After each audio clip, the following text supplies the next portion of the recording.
Hey everybody, it's Ashley, and thank you so much for tuning into my video today. So it is 10 o'clock, and I've been up for about 2 hours, 3 hours, I don't know, something like that. So I'm just trying to keep myself on a routine because it's July the 2nd. In fact, it's July. School starts August 12th.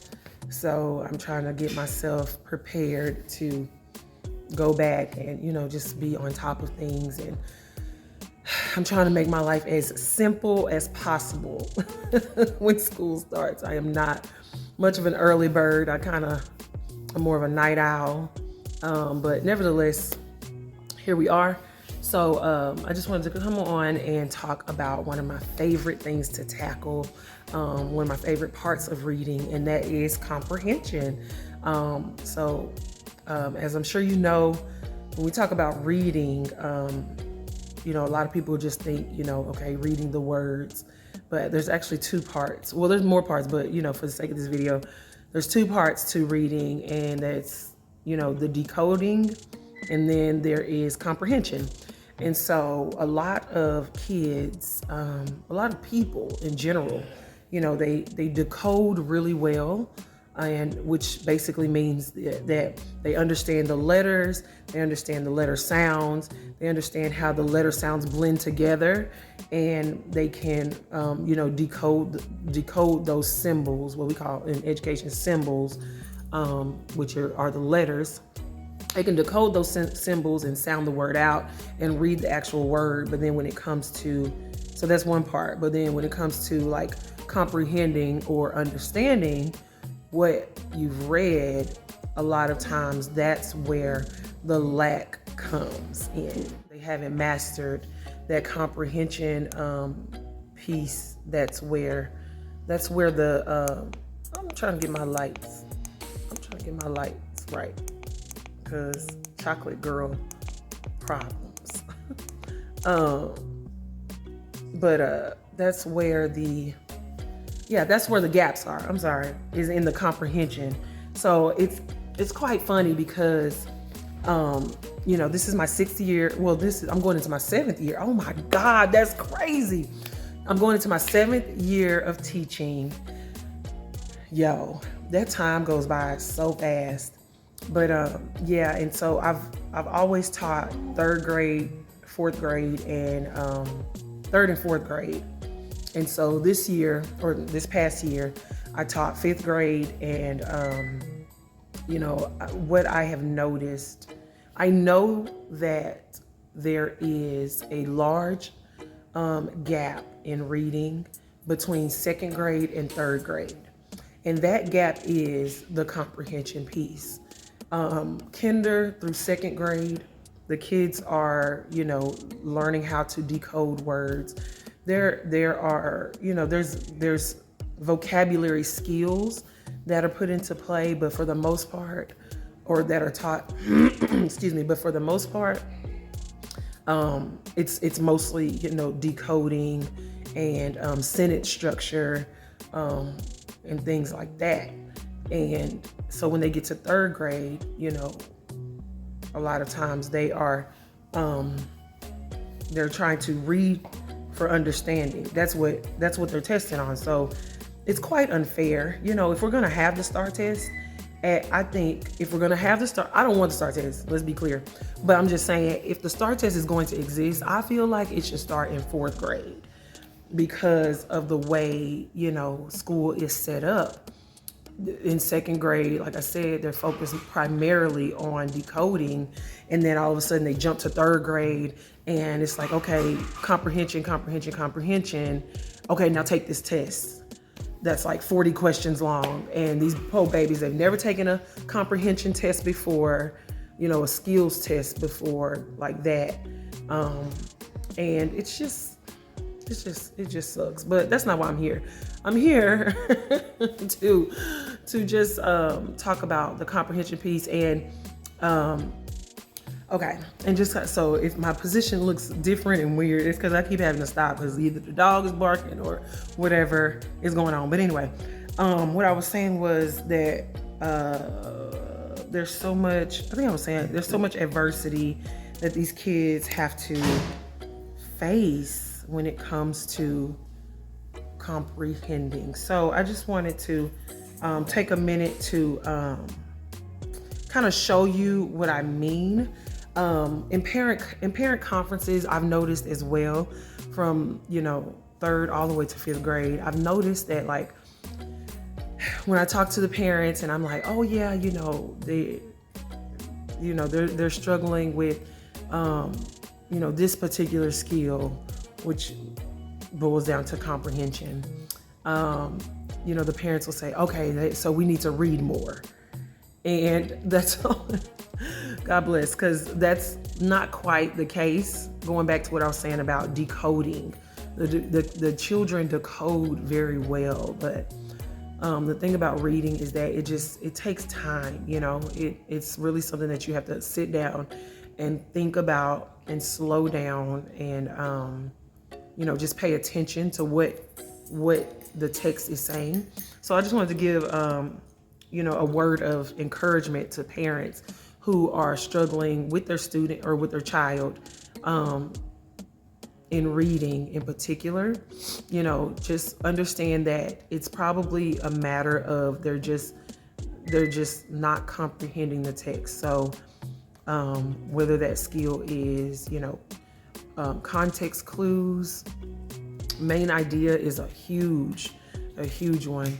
And I feel like I want to do a few lessons on those particular skills: context clues, main idea, inferencing. Inferencing is the one that kids love the most because it's a matter of them, coming to their own conclusion, what they think. And there's no, for the most part, there's no, real quote unquote right or wrong answer. So they really, do well in that one because it's basically, taking what the text has said, put it together and coming up with your own idea. Even if that prediction is not right, it's not anything that's like set in stone. So, but what I wanted to show you as far as comprehension is concerned was just what that looks like with the skill of context clues. So I have a text here that I'm going to show you. And y'all, this is my computer. My screen got cracked. My screen is cracked. So if you see the cracks, don't judge. Don't judge me. Okay, so here we have a small text, and the title is "Where Do Bugs Go in the Winter?" So we know right away that this text is all about bugs and what they do in the wintertime, right? So let's just say, for instance, right off the bat, we see these words: migration and migrate, as well as hibernation, shelter, diapause, offspring. Like, they're all in bold letters. So that lets me know that they are vocabulary words. They're important to this text. Like, they are, I guess, like keywords that someone who is talking about this topic would need to know in order to successfully teach someone else about what bugs do in the wintertime, right? So anyway, that's just a side note. So let's specifically talk about this paragraph when it comes to comprehension and context clues. So migration and migrate. Okay. So when just reading, so if I'm just decoding, right, then I would naturally say, oh, migration. Many bugs migrate. They move to warmer places to avoid harsh winters. Bugs that migrate include beetles, moths, and butterflies. Monarch butterflies are the most well-known migrators.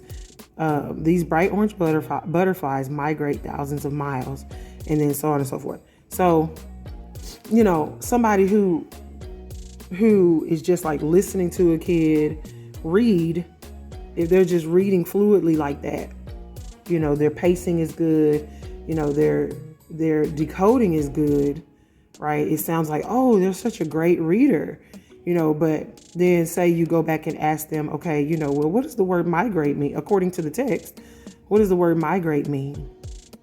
And they can't tell you. And well, why can't they tell you? Is because the comprehension piece is not there.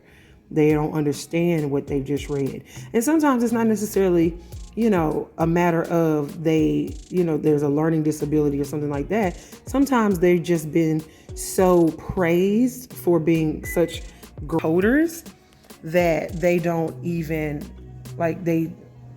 they're just like, oh, I'm such a good reader, I'm such a great decoder, that they just take that as, I'm doing a good job, which they are.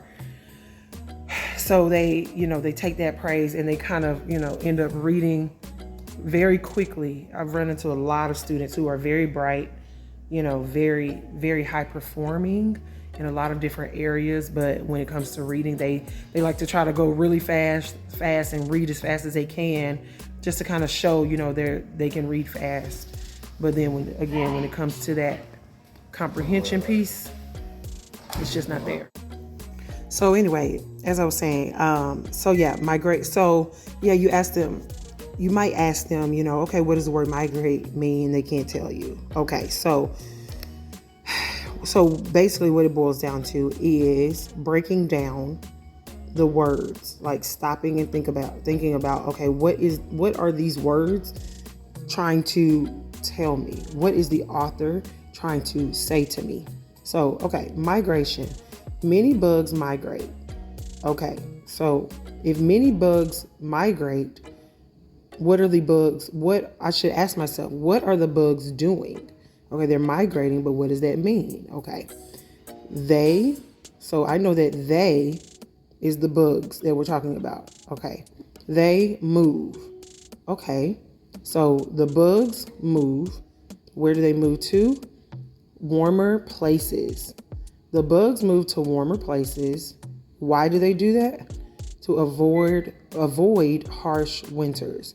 Okay, so I may not know exactly what the word migrate means, but when it says many bugs migrate, the text just told me that the bugs move to warmer places to avoid harsh winters. So many bugs move to warmer places to avoid harsh winters. So what does the word migrate mean?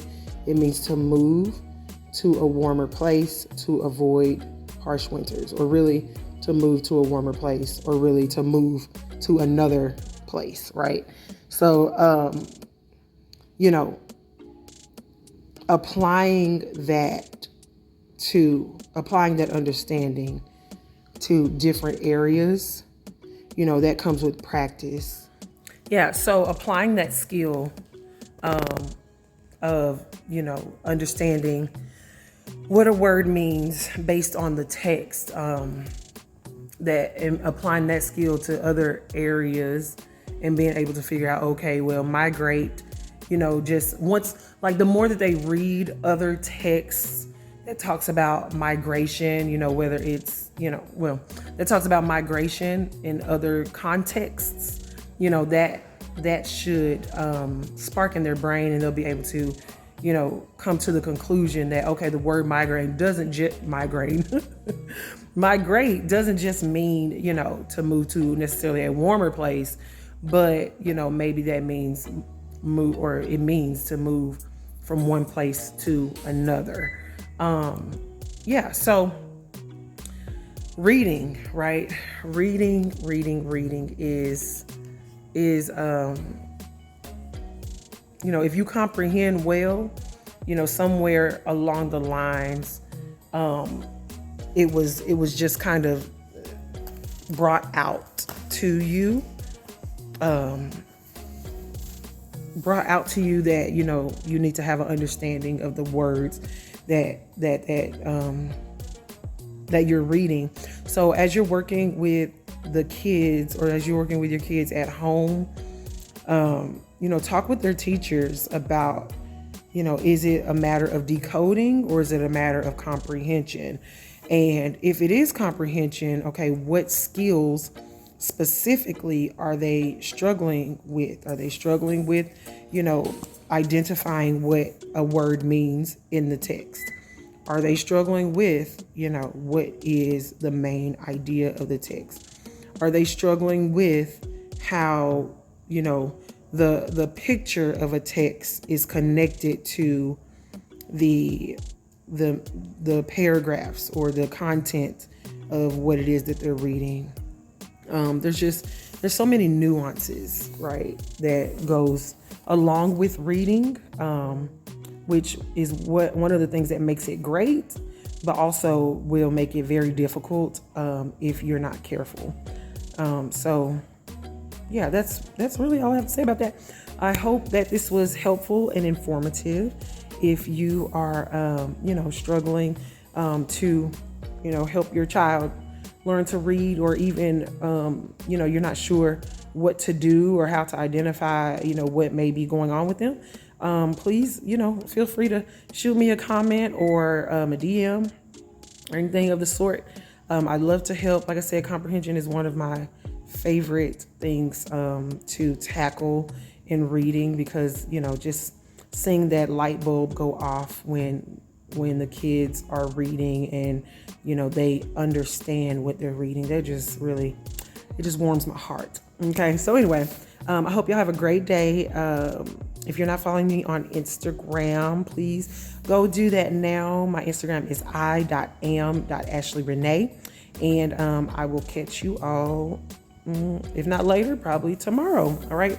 I love y'all. Remember to speak, pray, believe the word of God in your life, and have a great day. Bye.